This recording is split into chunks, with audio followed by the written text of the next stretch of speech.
साथियों, एक जंगल में तीन दोस्त बड़े आनंद से रहते थे।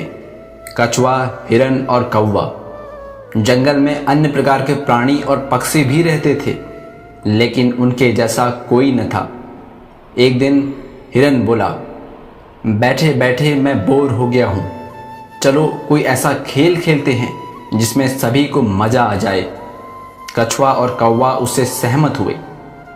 कौवे को हिरन बोला, ठीक है, तो तुम एक बड़े से पेड़ पर बैठ जाओ और आंखें बंद करके 10 तक गिनती गिनो। तब तक हम दोनों छुपेंगे। उसके बाद तुम हमें ढूंढना।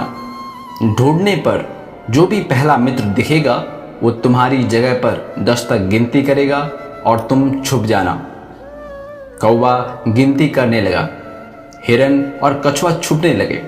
इसी तरह खेल चलता रहा। जब खेल खेल कर तीनों मित्र थक गए, तब एक जगह बैठकर बातें करने लगे। तभी एक शिकारी वहां से गुजरा। उसकी नज़र उन तीनों पर पड़ी।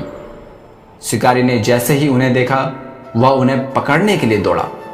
खतरे का आभास होते ही हिरन और कौवा वहां से भाग गए।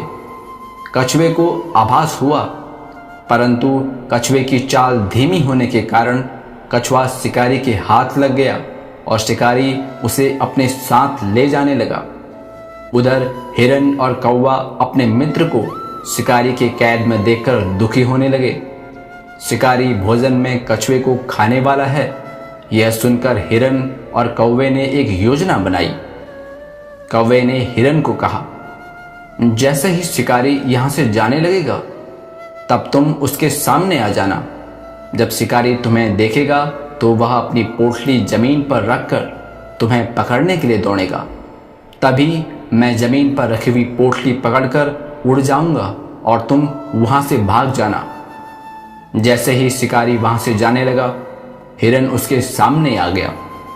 शिकारी ने हिरन को पकड़ने के लिए पोटली जैसे ही जमीन पर रखी, कौवा अपनी चोंच में पोटली पकड़कर उड़ गया।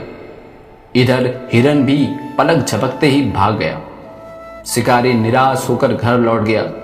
कौवे ने पोटली को महफूज जगह पर रखा और कछुए को शिकारी के चंगुल से आज़ाद कराया और तीनों मित्र आनंद से रहने लगे। साथियों, इस सुंदर कहानी से हमें यह सीख मिलती है कि असली दोस्ती वही है जो समय पर काम आए।